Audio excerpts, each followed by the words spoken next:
Hi, Girly Pop Society. Today we sit down with the beautiful and very talented Amber Brown, a mother of two and such an incredible birth photographer. We hear her story of loss and then navigating two pregnancies after loss, hear how she chose home birth for both her babies. I can't wait for you to hear how beautifully told these stories are.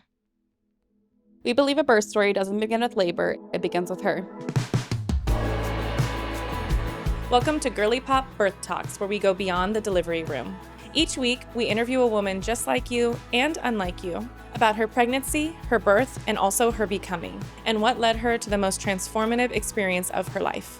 So grab a drink, a snack, and cozy up, because around here we go from laughing one minute to crying the next, as we listen to the stories that shape us. Because birth isn't just about babies, it's about the women who rise in the process.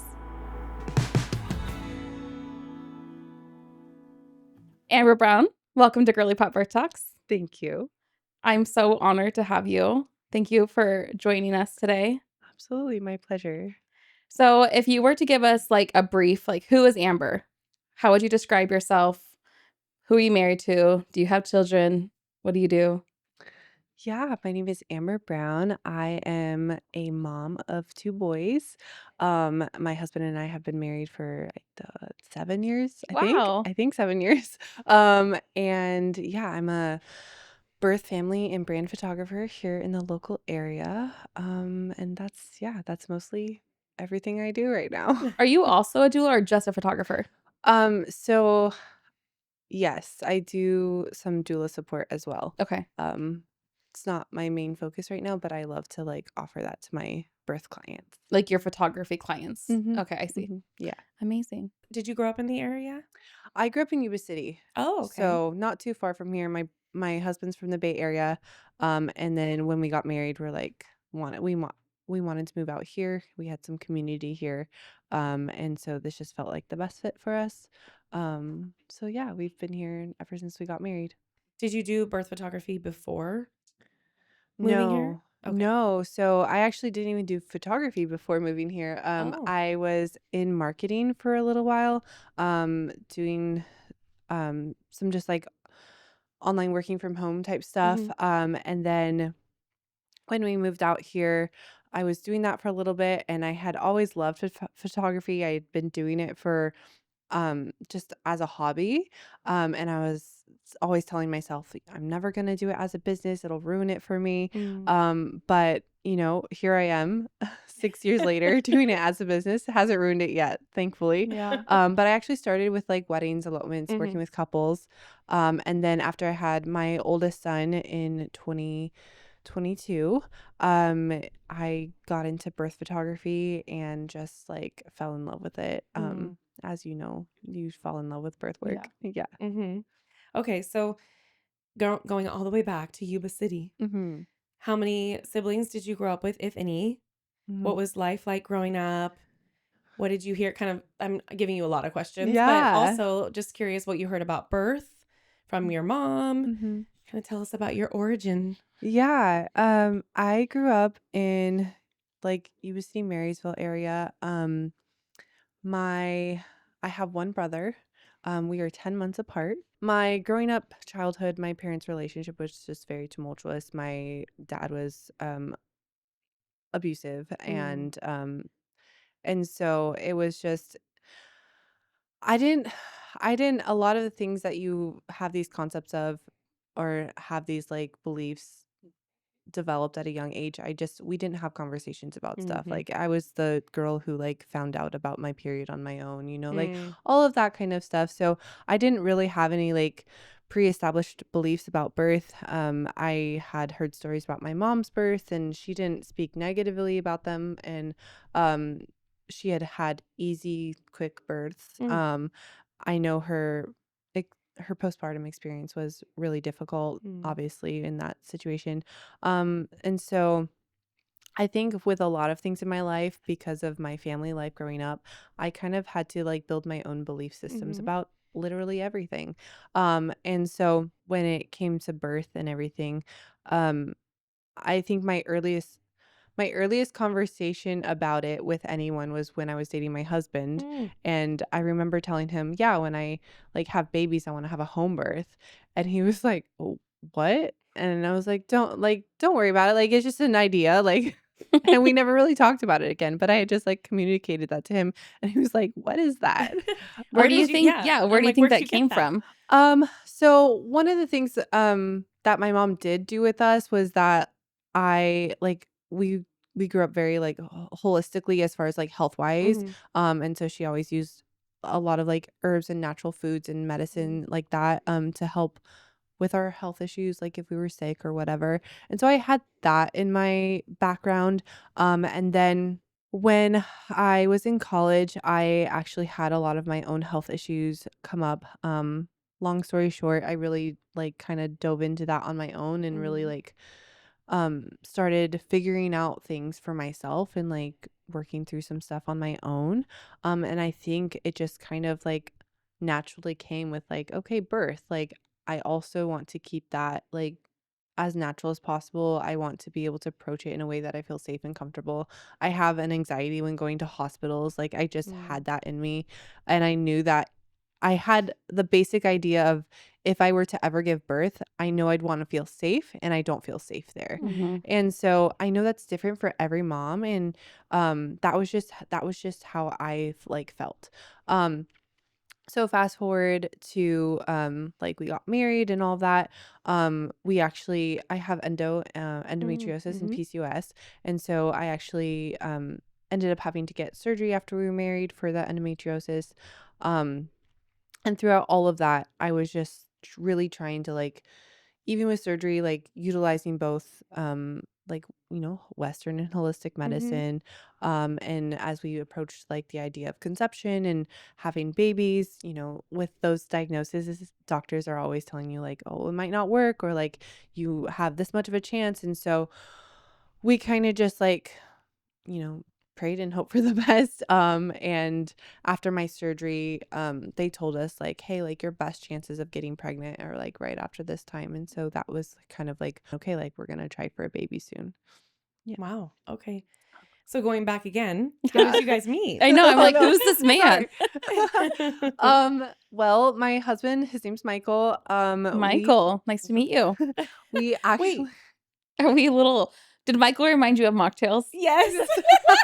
It's the M thing. It's the M thing. Yeah. So we do this little thing here at Girly Pop Birth Yeah. Talks, and we have a mocktail hour.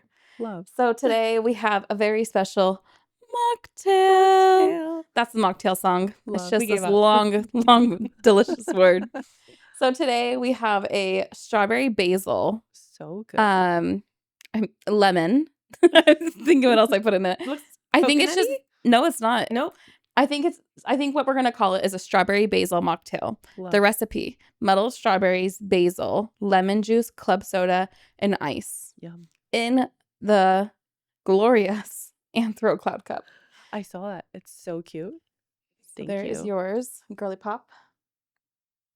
Can I drink My it? co-host. Yes. Yeah, it is drinkable. It's not just a prop. It's not just a prop. So good. Tastes like I'm drinking a garden A summer garden. in the best way. No, it is really good. It feels like I made it at the garden bed. Yeah. Yeah. Like a little dirt on my hand. Yeah. I mean, I'm not going to send it to that. It's perfect. Anyway, it's delicious. Give her the tray so she has Oh, somewhere yeah. to put it. Okay, That's the so whole point of the Michael, tray. back to Yes, Michael. back to Michael. Because he was from the Bay Area. He was from the Bay Area. I was also in the Bay Area for about 2.5 years until I had some health issues, and then I moved back home. But I still had my friends and community from that area. And then one of my really good friends at the time was getting married, had me in her wedding. And How old are you? I was 21. Okay, I young. was 21. Yes. Yeah, we were at her wedding, and Michael ended up being her wedding singer. Whoa. So, I love when people meet at weddings. so yeah, I was This in is her the bridal best. party, and then yeah, he just hung around. What was he singing? Like, what kind of songs did he sing? Like just never the- happens anymore. What rhythm? What is that called? Like the Was he singing Frank Sinatra? Yeah. like love songs during their ceremony. Like, he Oh. wasn't, like, at the reception, What's that Oh, called? okay. Like looking out, serenade? Like I'm gonna Oh, serenade he's you. very much the serenade type, Oh, and I'm nice. very much, like, the not, like, don't serenade me Oh, type. yeah. Oh, Like, don't okay. look at we're a me. great So you fit, weren't yeah. like, yes, my Oh, no. I was always the girl who was, like, very oblivious. Like, my friends would be like, "Amber, you need to, like, flirt and stuff." I'm like, "I don't know how to do that." So, just the very awkward, like, I went through the phase of, like, maybe I won't get married and Mhm. all of that. And so, he kind of came out of the blue and then was just very intentional of like, "Hey, I like you." So he like ended up hanging out for the whole like wedding day, and like after everybody left, the bridesmaids were cleaning up. He's loitering. Um and finally, He's like, waiting. just a long series of events, he ended up as we were heading back, like, friending me on Facebook, reached out to me on Facebook, asked for my number. And by the time we got to the number part, I was like, "Oh, I think he likes me." Like, Oh my gosh. this After is he just stayed at a how wedding. this is just how oblivious, like, found you on Facebook. I mean, it's probably obvious, but like, he was actually like my first real date. He was my first boyfriend, Mm. and so yeah, What did you have? And maybe this is like too deep. Don't feel like you have um, to answer it. But like this, I don't want to be around men because of your dad. I definitely went through a phase where I was just very resistant to the idea of like being in a relationship, or like getting married at all because of that. Yeah. And so going into like my college years, I feel like I just had such a jaded perspective of that. And also I knew that like mentally and emotionally, like, I don't think I could have just like dated for fun. And I literally prayed this. I was like, "God, if somebody wants to date me, they're gonna have to like let me know." And my husband let me know. Yeah. And so he literally was like, "I like you. Do you want to go on a date?" And I was like, "Okay." Like, sure, let's do that. Oh. And so I feel like we became like best friends pretty early on, and that was like Mhm. really big for me. Mhm. And so by the time we got to the like I love you stage and all that, I was like, okay, like, I'm there. And yeah, it took a while, but he just kept showing up for me in the most patient, gentle way. And I think that just like reassured everything for me. So yeah, and we like literally after, I think we went on our first date like 3 weeks after we met, and then have been together pretty much ever since. So Wow. yeah. What is he like? How would you describe him? He is like, he's just steadfast. He's sure in like what he knows and what he believes. Um and very much when I'm like unsure about things, he is my like rock. And um just that like steadiness, even if where things are uncertain. He's the best dad ever, like, to our boys. He's just, I it heals something in me getting Yeah. to Mhm. watch him like be a dad, because it's like things that I never got to experience. Like, I get that for my kids, Yeah. and that's the dream, Yeah. right? You Mhm. want that for your Healing children. your inner child. Yeah, it's definitely very healing to be able to watch that unfold, Yeah. Mhm. for sure. That's so beautiful that like your first love Mhm. was it. Yep. You didn't need Mhm. more than that. Thank thank goodness, man. I'm with you. Kyle was my first Yeah. boyfriend, Oh. and it was very much the same. I was like, Yeah. I'm not doing this a million times. Yeah. Like, sorry, I know it's such a Yeah. privileged thing to Yeah. say. I haven't figured it out. No. Hopefully this is the one. No. It's okay. No. I own it. Sorry. That's so funny. So you got married, and then how soon after that was your surgery for the endometriosis? We were married for, let's see, I had surgery in 2020, so 2 years. Um, which was crazy. Because that first that first part of our marriage was just like going through endometriosis and not having I didn't have a diagnosis when we got married. Mm. And so figuring that out was really hard, because just like there's pain and there's all kinds of stuff that really impacts, and you just feel crazy. Well, what I've heard is that it can present as other things. So it doesn't always seem very obvious. Like I'm Hmm. having period problems and like Yeah. uterine. Yeah, I had really bad period problem. I pain Mhm. myself. Like I was the last, like before I got my diagnosis, the like last 6 months, I think I ended up in the ER because I was like throwing up and I was Oh like, gosh. I don't know what's going on. I'm on my period and this is terrible. And they would tell me like, okay, you are fine. You just need to go on birth control. Mm. All the, all the typical stuff. And I was aware enough of like alternative medicine and alternative things to take a step back and be like, okay, what am I not seeing? What is going on here? I Mhm. ended up looking up and Googling like a NAPRO. I think it's NAPRO. And they were Oh. essentially someone, they're an OB that they don't prescribe birth control. The one I found was Catholic. So it was like against her religious beliefs to What is this prescribe. called? I've never I heard of NAPRO? think this. it's called NAPRO. I'm pretty sure I'd have to Like like fact check that, but natural? I forget what it stands for, but it's NAPRO. And they're like an Um, organization of like a it's just a type, OBs. it's like a Kinda subset like a of DO and an OBs. O She's or a like real OB. She specialized in fertility wow. issues. And I went in there in my first appointment with her. She was my first OB. She goes, yeah, I'm like 90% sure you have endometriosis and maybe some other stuff. She immediately ran a bunch of blood work on me. We got like my mineral levels tested. Like, I've Wow. never I just learned something new. yeah. Yeah. And what a blessing that this exists. Oh, for Seriously. sure. It was all like it was crazy because when I got to the other side of it, hearing the stories of women who go 15, 20 Yeah. years, 10 Yes. years, like Yeah, we hear it every All the day. time. without getting an answer or being told that they're crazy, which is wild because like endometriosis is such a rampant thing like these days. Right. Um, so I went in, she immediately like referred me out. In the Bay Area, there's actually like the top endometriosis specialist in the world is Wow. in Oh my Palo gosh. Alto, California. Wow. And so she immediately referred me out to him. We got in there, and then yeah, like we got my surgery scheduled. So it was actually scheduled for like March of 2020. And so Oh, COVID. as soon as COVID happened, like my surgery got like Mm. canceled. Mhm. And so thankfully we were able to like get it. I think I ended up getting it in June or July of that same That must have year. been hard emotionally. Like I just I had it, just yeah. had found this resource and now Yeah, it was a little bit nerve-wracking because things were heightened. Just everywhere, health was like everybody's like, what's actually Mhm. happening? Yeah. And so, I ended up going to surgery like by myself. Like my husband couldn't like be in there with Mm. me, which was fine. But yeah, they were, we were able to do all of that. And then it was just the recovery. Also had like PCOS. So I was actually working on the PCOS part, like really holistically. I had a local acupuncturist, like, Mm. doing all the diet and supplement stuff Mhm. too. So, just really grateful that I found the people that I did when I did. I think that was just like, divine appointment of like Mhm. Mhm. having people, um, finding the right people at the right time.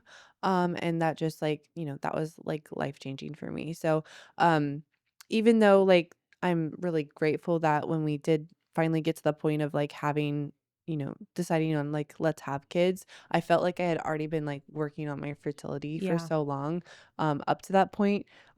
So like even leading up to having kids, I was like, wow, I feel like we've been like trying to do this for so long. Cause up to that point, like we hadn't been not trying, but, like, Mhm. I wasn't getting pregnant, Yeah. so it was just, like I'm just really ultimately, like, grateful that my journey went as easily as it did because I just know that that is not the story for so many women. And then I don't Yeah. know if this is right, but the surgery is they go into the through the cervix to the uterus or through the abdomen. Abdomen, so it's laparoscopic, Okay. and so I had 3 incisions, and then I ended up I don't remember what degree I had, um, And they're adhesions, right? Like they're that's adhesions, okay. yeah, so essentially, from my understanding, when you're having endometriosis, when you go on your period, like, a lot of stuff doesn't go out of your body, it grows onto like so I had adhesions on I believe my fallopian tubes, on my uterus, my bladder, my Oh my diaphragm. gosh. Um That's severe.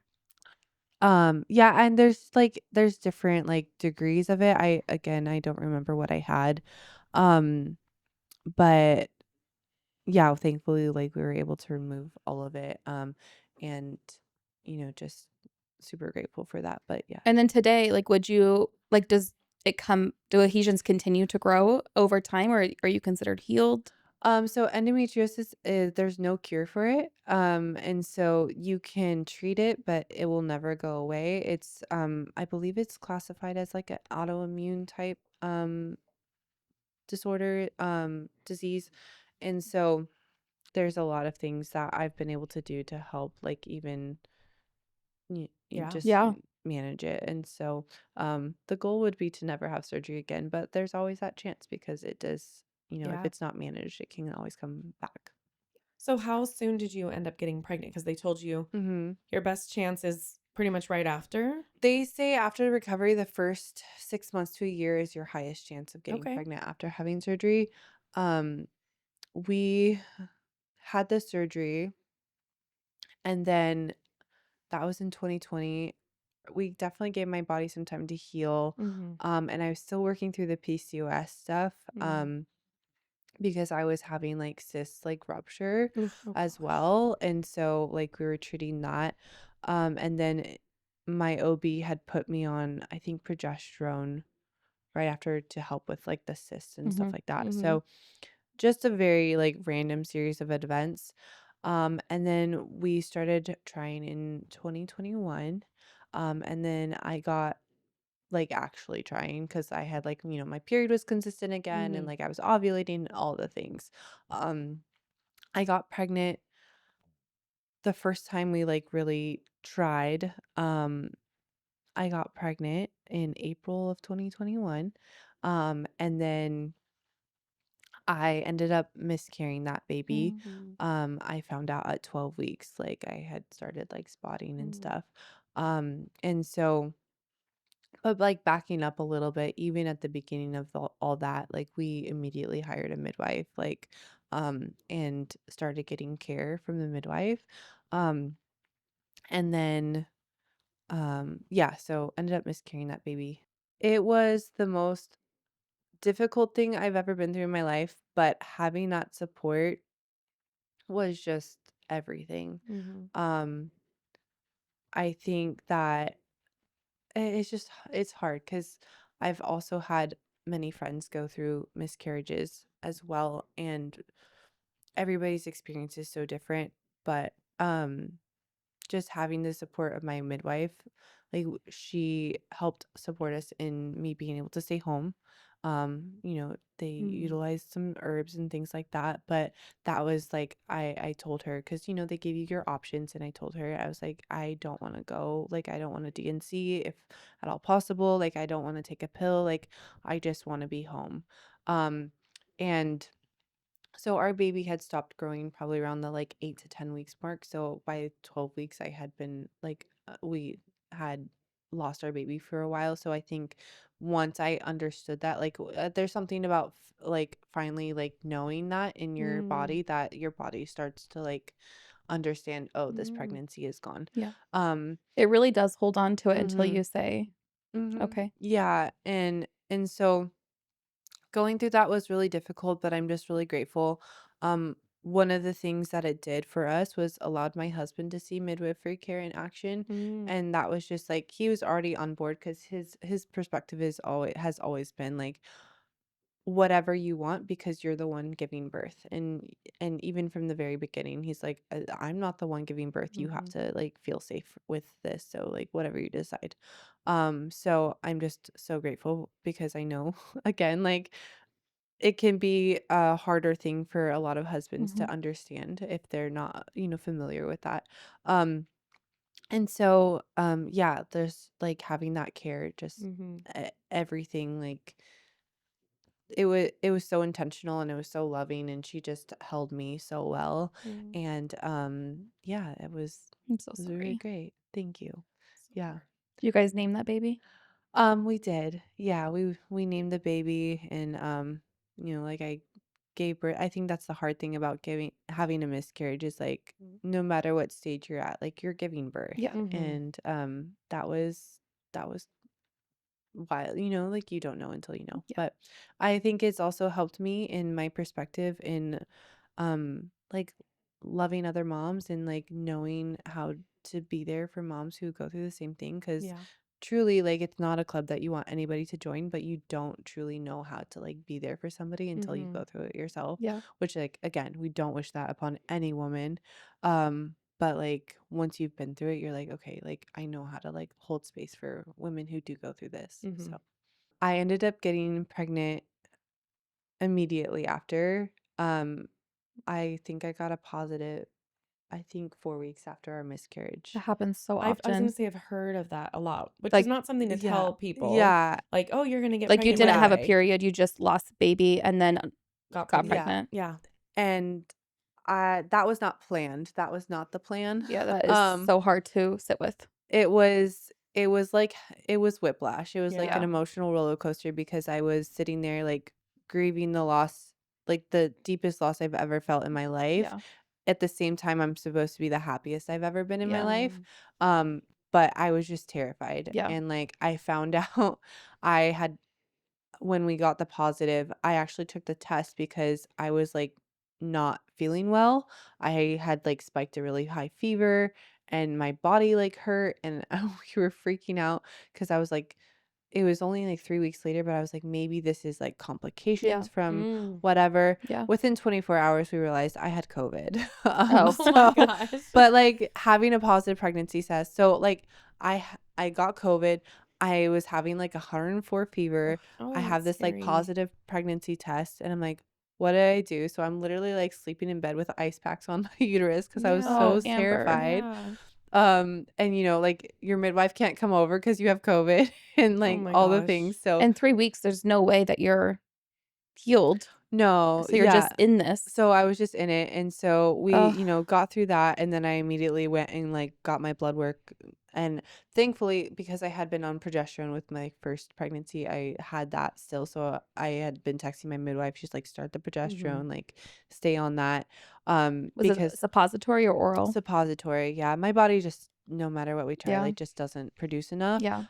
So yeah, I was doing all the things and just like in a constant state of terror. And then at 7 weeks we were traveling and we flew out of state and we were with family in the middle of nowhere in northern Minnesota. And um it was just it had gotten to the point where it was just my husband and I, and like woke up in the middle of the night and I was bleeding again. Oh, no. And so going back to that, that was just like uh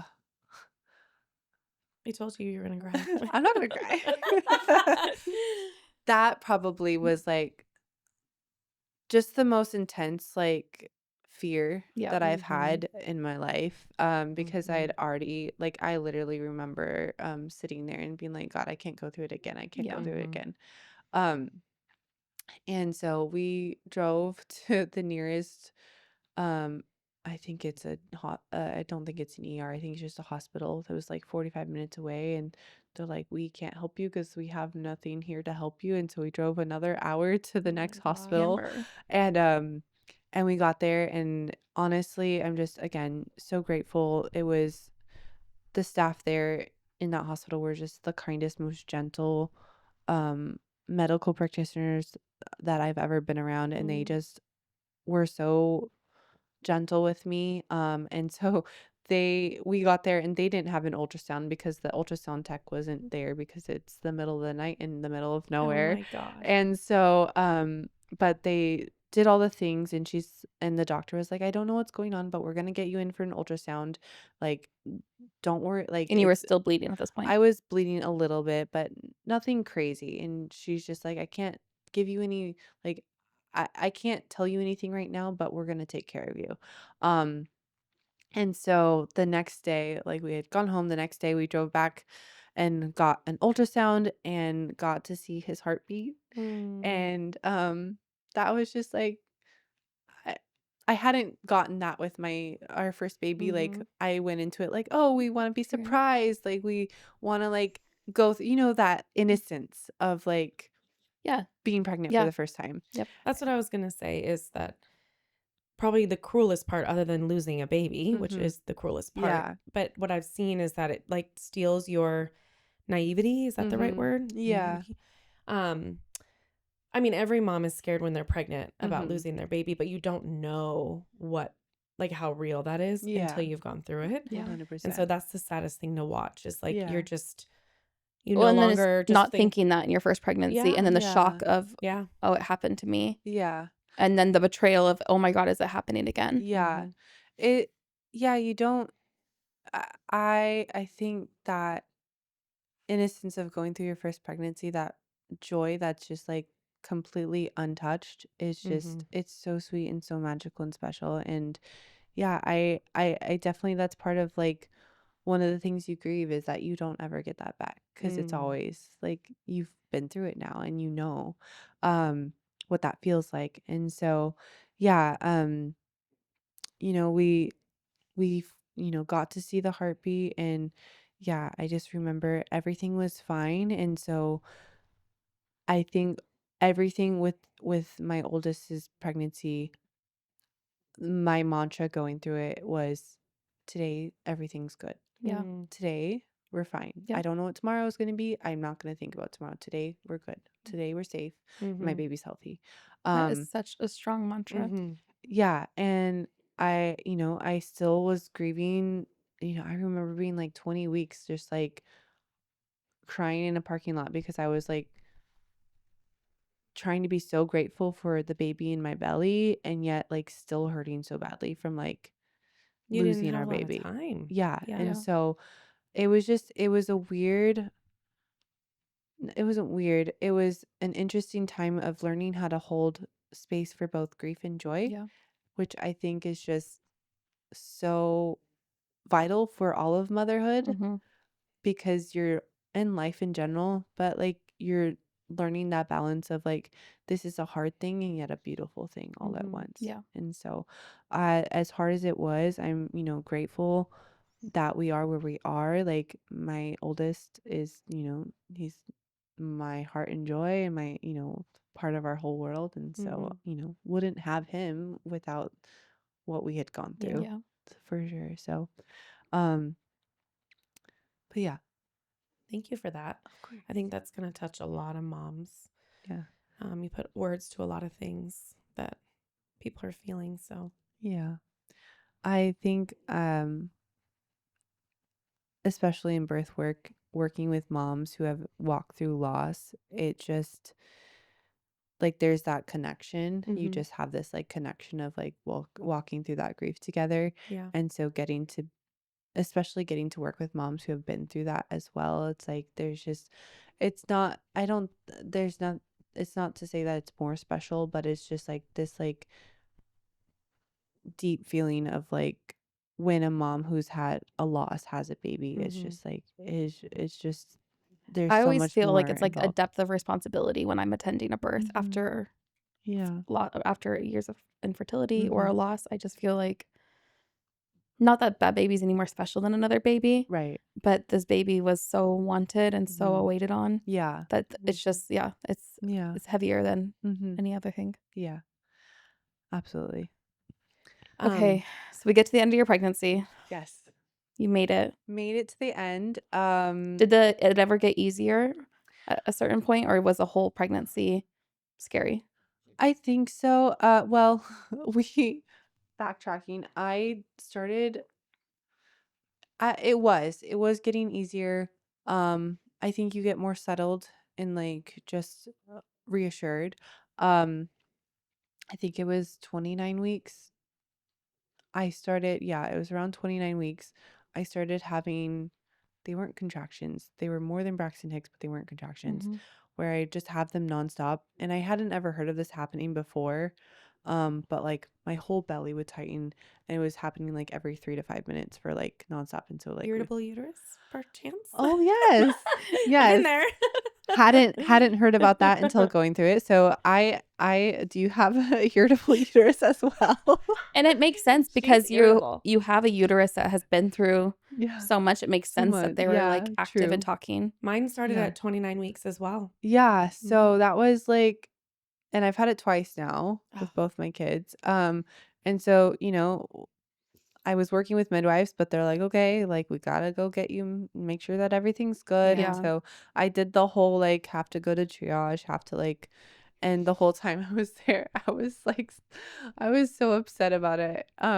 Because, having midwifery care and then going into that is just such a different It's experience. shocking. It's Yeah. shocking for sure. Yeah, so they sent me off to the hospital to get monitored and make sure everything was okay. But the whole time we were on the way there, I'm like, am I having a baby? Oh my gosh, Like yeah. what's going on? Like we're not ready for this.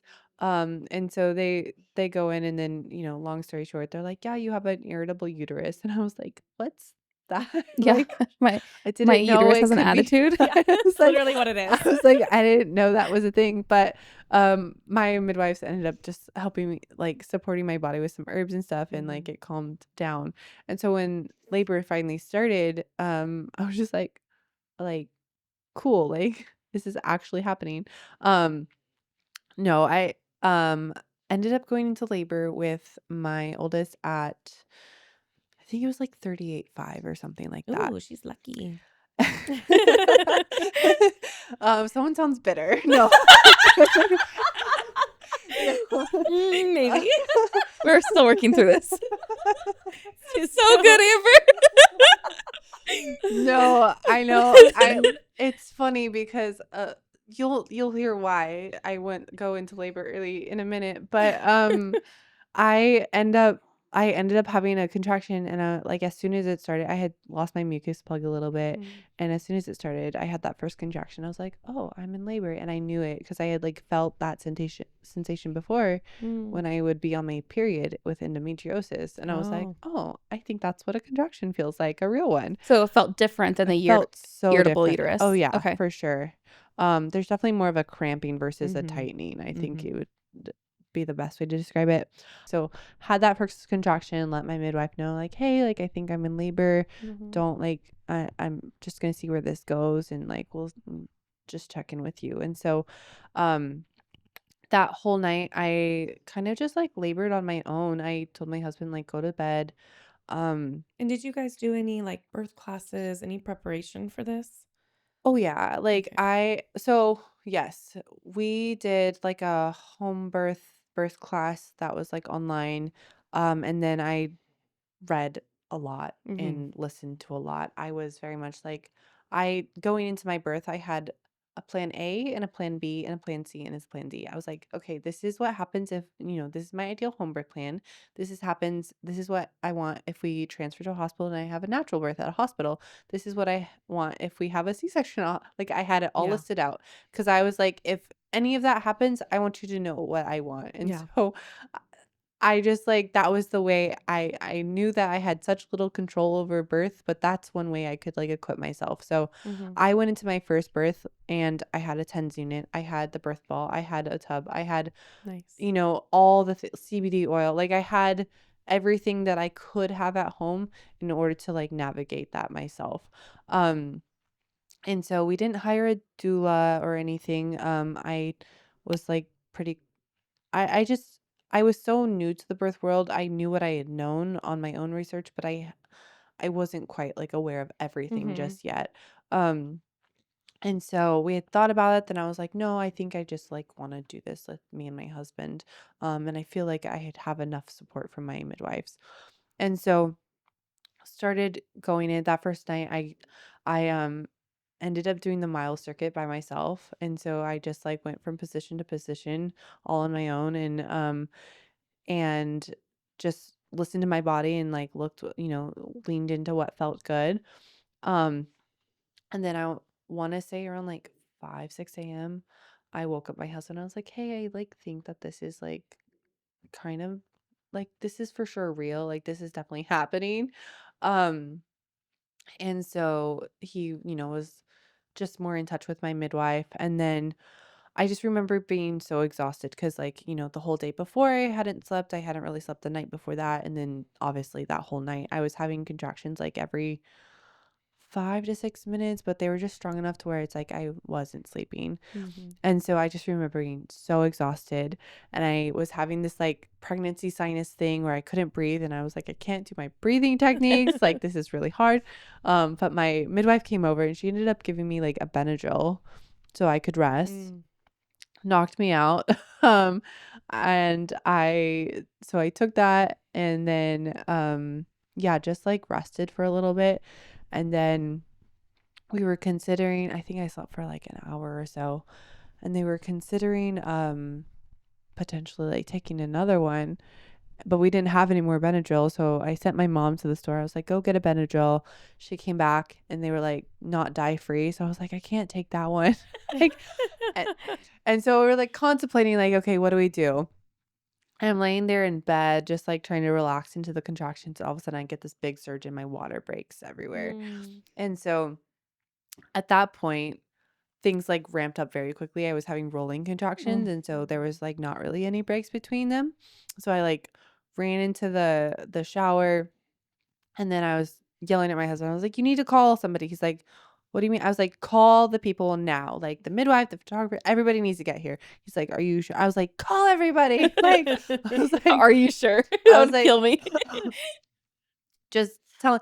And I think what was shocking to the people around me is one of the things that kind of happened when I went into labor. As soon as I went into labor, I feel like my body, like I just disassociated.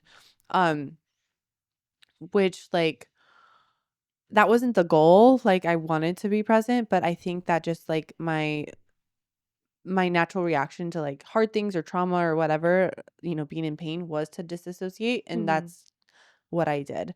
And so I think that people around Is me, this, sorry to interrupt, but no, is this like labor land or something different? I think it's different Okay. because it's like from the very beginning. It wasn't Oh. just like after you go through It was transition. like what your brain did. It was like my brain okay. was checked out. Like Yeah. I think there was a lot of stuff happening in my body and in my brain that nobody around me was really aware of, because like I wasn't in it. Like Yeah. I was so like kind of out of it. And so people were like shocked of like, okay, wait, this is actually really happening. So I told my husband, like, go like do the tub, everything. I want to get in there. My midwife came over. Um, and I was like trying to get in the tub, and she's like, you need to wait, it's too hot. I was like, I'm gonna be in there a while, like it'll cool off. Can I just get in?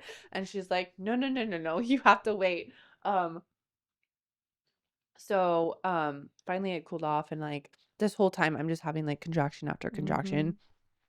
And I think before I even got in the tub, I started feeling like that like pushy Oh. feeling. But I wasn't pushing. And so I got in the tub, and like it was just like getting more and more intense. I started having the fetal ejection reflex. And obviously, like at the time I didn't know what was happening, but I just remember like I'm not pushing this baby out of me at all. Like it's just happening. Like I can't slow it down and whatever. And so my midwife was like telling me like, hey, reach down and feel his head. And I just like was so checked out that I like didn't understand what she was telling me. And so I feel like I was just trying to get through it and like make it to the other side. Were you silent, vocalizing? I think I was a combination of silent and like of it like groaning through. I don't know. That's the thing, is like in my body I felt like maybe I was loud, but like I don't know. Did you feel safe in your, like saying you're disassociated, which totally makes sense with your childhood and like the loss, the endometriosis. But was there a feeling of like fear? I don't think I was afraid, because even from the first contraction I had such a piece of like, okay, like let's do this. Like it wasn't even that. I think it's just the intensity of it. Um Like, I don't remember, like, I had made a whole entire, like, birth playlist, and I wasn't even I labored in silence because I was not even aware that, like, oh, like, I should probably turn this on.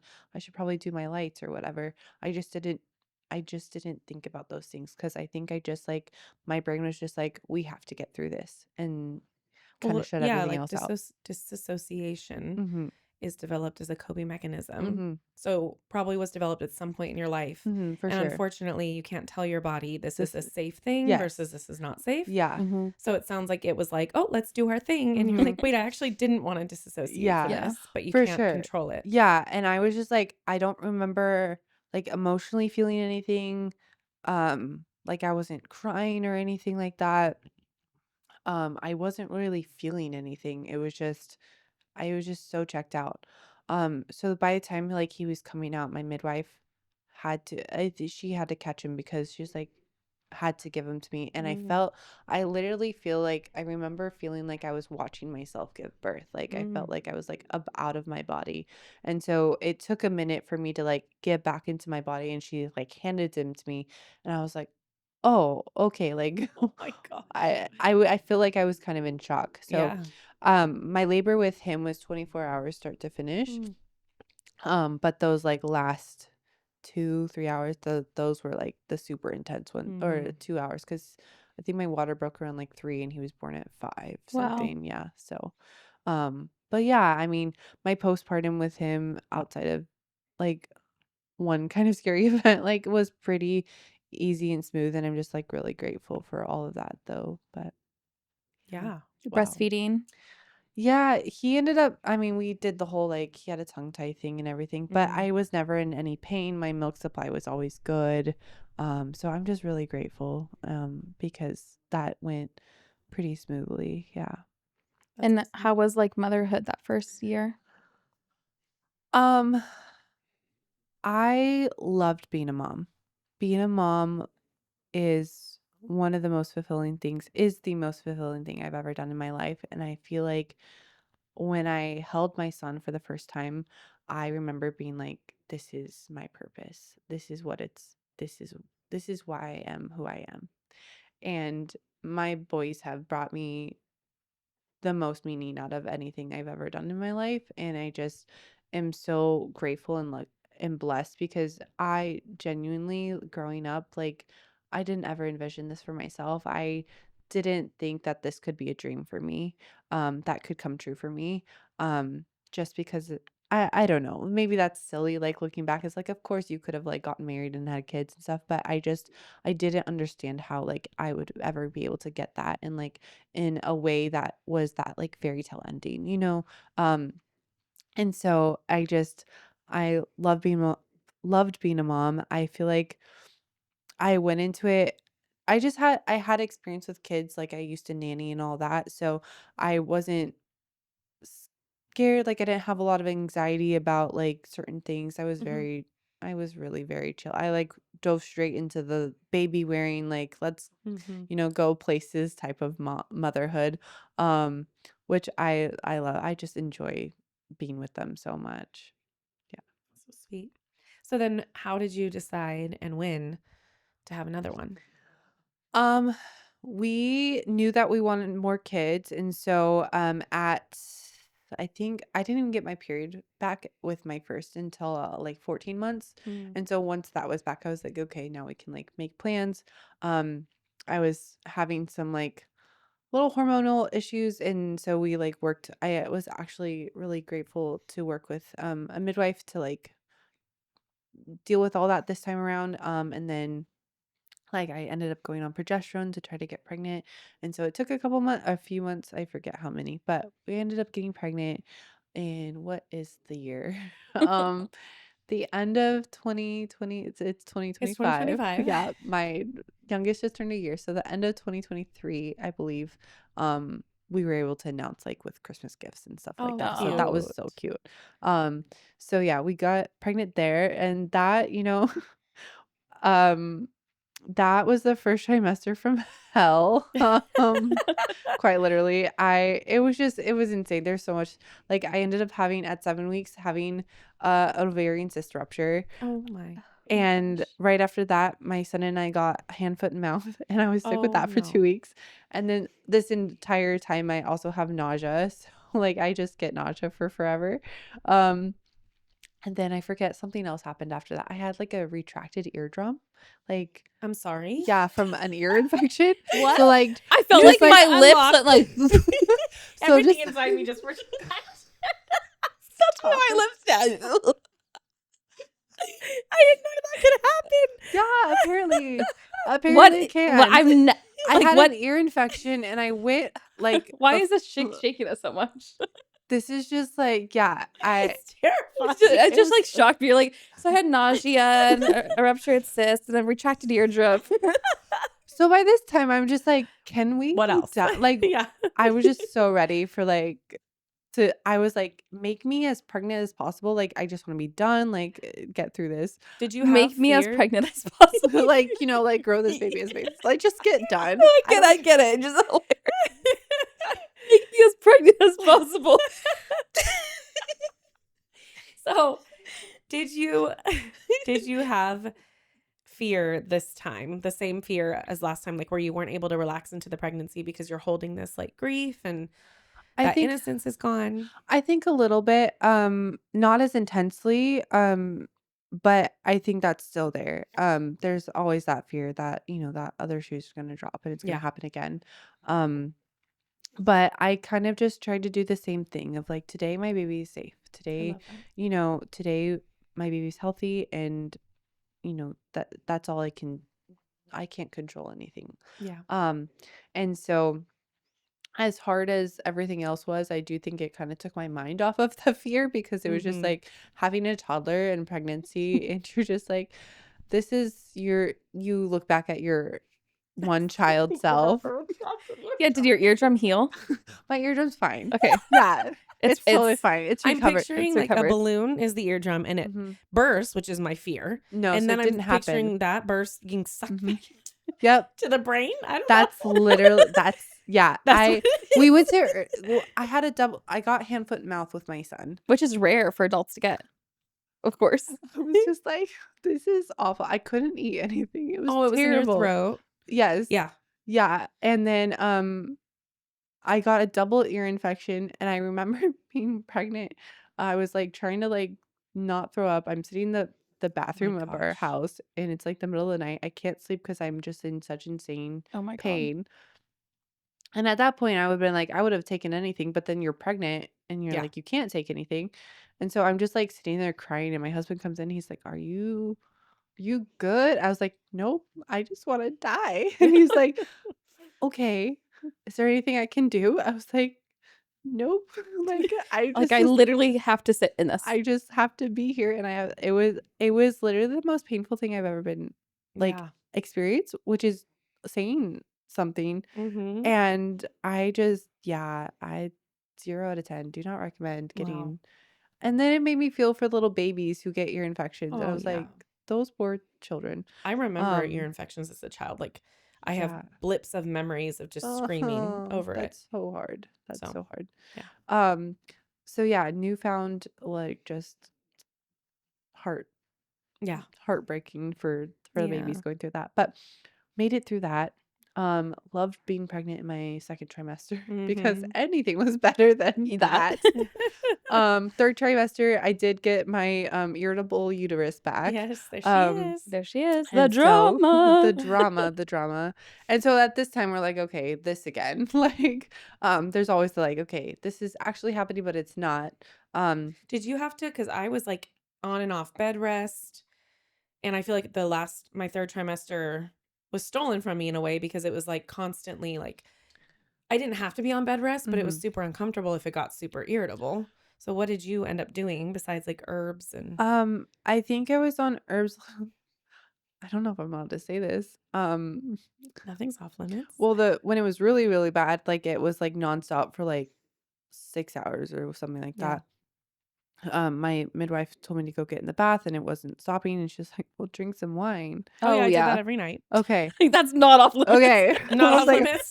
so funny story. I've never drank alcohol in my life Oh, What? until I was pregnant.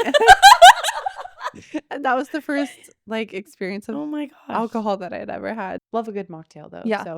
So yeah, that was my like first experience with drinking wine. That's so Which funny. is so funny. But it worked and it calmed things down. Mhm. And then We have to know what you drank. I don't even know what it was. It was like cooking red wine that we had in our cabinet. Amber. Ooh, It was Amber. not great. I was like, That why? is disrespectful That is. to those that Yeah. enjoy wine. Yes. It was not enjoyable. And my husband was like, just drink it. And I was like, this is such a weird situation. Like I'm like sitting in the bath pregnant and you're making me drink wine. Like this is so weird.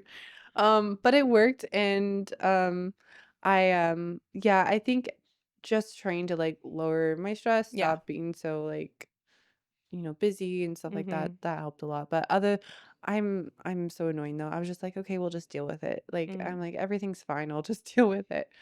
Um, but then that 38-week mark hit and I was like, well, actually, let me back up a little bit. So this time around, I feel like when you're in the birth world, I think we were talking about this the other day, like there's the more you know, the less you're like comfortable with a lot of stuff. And I think coming into this pregnancy, and this birth experience, I shut out a lot of things. I started getting off Instagram. I started like turning off certain things on social media and not listening to as much outside noise because I just felt that it was becoming very like there's just a lot of pressure. It's like, oh, you like did this once. Did you just get lucky? Or like, Mm-hmm. like, because Yeah. I mean, after choosing to have a home birth for your first baby, like people have opinions and it was like I definitely got the comment of like, "Oh, you're so lucky. Like everything worked out." Like I got that a lot. Mm. Um and it's like, "No, no, no. Like I worked really hard to like make this happen." Mm-hmm. And it wasn't, And so I've never come at it from a place of like being naive to like what could go wrong. Like I obviously like there's risks and benefits with everything, but I think going into my second pregnancy, I was so much more aware of the risks that it was a little bit nerve-wracking of like, okay, like is this going to be able am I going to be able to do this the second time? I also was going into it with a little bit more of like a desire to be present and in my body. Mm-hmm. And that was terrifying to me. And Mm-hmm. so I had actually had a couple of my friends coming over to be there and they had offered and I was non-committal for a little bit. And then at 37 weeks, I was like, okay, fine. Like, let's do it. Would love for you guys to both be at my birth. And then as soon as I sent those texts, I was just like, what did I just do? Yeah. Like, this is so scary. Um, I just felt one, I had seen other women be supported. I had supported women through Had you birth after that. started birth photography at So this point? Okay. yeah. So I had already been doing birth photography, um, and been able to support women through their birth experiences, and obviously such a magical, like amazing, like experience, and it's just so special to be able to do that. And I was like, I want that for myself. I want to like feel that from other women. It's just it's different, and it's so beautiful. Mm-hmm. Um, but it felt so vulnerable because I was like, I don't know what I was scared of like, what if they see me fail? What if they don't like me after that? Like, just like you're opening up yourself in such a vulnerable space. So like it takes a lot of surrender to do that. But I just like I knew that it was almost a way to like hold myself accountable to stay present Mm-hmm. by having other people come. So um had them come. 38 weeks rolled around and I started getting antsy. I was like, okay, like my other baby was almost here by now. Like, is this gonna happen? Like, why is it taking so long? Which is so silly because 38 weeks Excuse is me. I'm just nothing. kidding. um No, that's what's terrible about going even longer is like at 38 weeks, you're like, I'm ready to be done. yeah. Yeah. So I think my labor started with him. I think it was like 39 weeks on the dot. It was like day one of 39 weeks and just laying in bed with my 2-year-old at the time, and we were just like cuddling, and all of a sudden like I felt that first contraction and I just had this like again that sense of peace wash over me again of like, okay, it's time, and I'm ready for this. Mm. And so I remember like cuddling my oldest and being like, okay baby, like let's do this. Then yeah, he ended up going somewhere because that like first contraction, that first like couple hours of early labor, he's like trying to like play basketball Yeah. with me, and I was like, yeah, you gotta get out of here. Yeah. Like this This is your this time. isn't gonna work. Yeah. And so yeah, I texted my midwife, texted my friends who were coming. So they all started like heading my way. And then yeah, I just like kind of went into it. And I remember being a lot more I was, like, crying, like, my Mm. husband ended up he was at the gym, so he came home, and then, like, I felt, like, very unsettled. I felt very uncomfortable, not Mm. just because I was, like, in labor, but, like, I felt emotionally uncomfortable. Um, and so remember I just, like, was pacing a lot, um, and I was like crying often and just kind of like confused on why I was crying so much. Um, but then, yeah, my birth photographer was there, my midwife, and the other women were there. And I it's all kind of blurry, but I remember at one point, I think this was the point like I started hitting transition. I think things were happening more quickly than last time too. And so that was all, a little bit unsettled, but once I started hitting transition, I feel like I started just getting a little bit like more uncomfortable and a little bit scared. I started having panic attacks. And so for a minute I was like pacing my whole house, like up and down the hallway. And I felt like I wanted to crawl out of my body. I was just like, I felt like I was being watched. I felt like I was like, I wanted to check out so badly. Yeah. And I was like, I just don't want to be here in my body right now.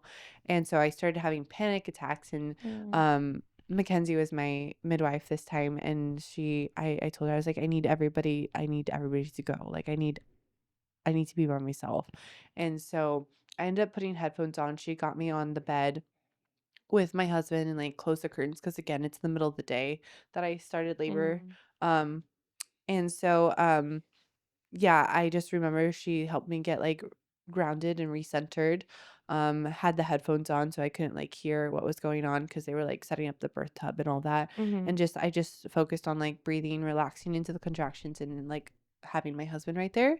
Um and that was amazing to be able to work through that. And literally felt like I was fighting off that fear and like working through that and being like, okay, no, we're good. And just like getting regrounded. And yeah, things like picked up from there. I got in the tub. My goal this time, I wanted to be able to catch my baby because I wanted to be present enough to do that. I remember getting in the tub and like communicating to my husband, like, this hurts like a lot more than last time. And he was like, no, like, I'm pretty sure you're probably like in the same amount of pain. I was like, no, no, no, but I feel it more because I actually like feel You're it. present. And so I'm just so proud of you. I know. I'm over here like, she's healing. Yeah. she's healing. But yeah, it was beautiful. Like I ended up, pushing always feels like it takes hours, but I think it was like 8 minutes of pushing and I got to catch him and, just pull him up and just like be in that moment. So that was so special. And Was it, I'm did you just leave it just you and the midwife and your husband? no, so everybody eventually like filtered back in. I just like wasn't paying attention. Yeah. So at a certain point I was like, I had my headphones on with my birth playlist and then I like threw those off because I can't, get off my body kind of thing, Yeah. But yeah, it just that labor from start to finish was only 8 hours. Wow. So it was a different experience, but it was amazing. I love that you just listened to yourself the whole time, challenge yourself to be present. Yeah. Yeah. And I'm sure that then was like hard. advocate Yeah. for yourself in that and be, Yeah. I invited you guys here, but I don't want you here anymore. Yeah. And that's one thing too that I communicate to the moms that I work with. Like, I want moms to know that they have the power to say, please stop, or like, I Yep. need space, Yep. or things like that. I think as moms and women, we can get into like a tendency of like making sure everybody else feels comfortable or hosting, even if we're giving birth and Yeah. stuff. And I just try to let moms know, like, hey, like, if you need me to stop taking pictures of you, like, obviously, like, I'm doing my best to read the room, but I don't know it's like in your for you, body. yeah. And so if you need to communicate or somebody else needs to communicate to me to like give you some space, please don't be offended by Yeah. that. Like I just want, like I just think that that's, you everything changes so much and you Oh, just yeah. need to be able to like have what feels good in You that don't know who moment. you're going to be in birth either. Yeah. And birth to birth. Yeah. Like as the mom. Yeah. So you might think you want those people there and then in that birth. And I that's not think what you too, want. and I haven't given birth, but attend a lot of deliveries. Mm-hmm. I think I feel the uncomfortability sometimes when there's just people present Mm-hmm. that are there to like watch a baby be born. Yeah, Yeah. they're not giving anything. They're not Yeah. giving anything. There's no like intentionality of them being Mhm. there besides like they want to be there for you, Yeah. which is very sweet. Yeah. But sometimes it's like when someone doesn't have a purpose in the space, it can feel like you're a watch pot of Yeah. like perform. Yes. And that's Pressure. pressure. And I don't feel like it's safe sometimes. Mm-hmm. It adds a level of expectations on mom to like that adds more stress to you because you're like, okay, everybody's waiting for me to have this baby. Like I better like try harder or better, like, Yeah. it's just Labor like better. labor better or like, or just like, shoot, what if I can't meet everybody's expectations? Yeah. Yeah. Yeah. I'm such a huge believer that everybody in the birth space, one, needs to be somebody that you feel connected and comfortable with, but also somebody that they're in a role as a purpose. Like, Yeah. whether that role is making you dinner and food and bringing you Yeah. smoothies and water, like, that's fine. But Yeah. they, like, just to have somebody there just to, like, sit there, Mm-hmm. because often, like, the people that are just sitting there are also the people bringing with them their own anxieties and their own Yes. uncomfortable Expectations. expectations and uncomfortable emotions into that space, and so it can be very detrimental on the mom, Totally. for sure. Yeah. Okay. So anything about that postpartum that was different or Yeah. I mean, I think what I was so grateful for with my first postpartum is my husband got to stay home for a month, and I got that with our second, just because of life being the way it was at the moment. He was only able to stay home for a week. oh And no. so my mom came the second week for half days and stuff, but just it's so different. Like, I feel like that pressure and not being able to, like, fully, like, heal and, like, recover and go through that, I definitely have been able to look back and be like, oh, this is so important. And, like, Mhm. it was what it was, and we survived and we got through it, but it was definitely, like, harder than it could have been, Mhm. for sure. But yeah. Wow. Yeah. And I tore with both of my boys, but so tearing this time around, it just, with a toddler, and you're just, like, trying to Yeah, you do don't the get to like things. Yeah. rest quite as much. Yeah. Yeah. Yeah. Yeah. Yeah. Well, so beautiful, Amber. Yeah. Thank So you. beautifully told, and your Mhm. strength and your loss and your babies. Mhm. Thank you so much. I appreciate it. Yeah, thanks Yeah. for sharing all of that. Of course. Thank you for having me. Yeah. Thanks for joining us on Girly Pop Birth Talks, where we hold space for the messy and meaningful journey of becoming her. If today's story moved you, made you laugh, or reminded you of your own strength, we would love it if you subscribed, shared the episode, and left us a quick review. We're so glad you were here. Seriously, you're one of us now. We can't wait to do this again soon.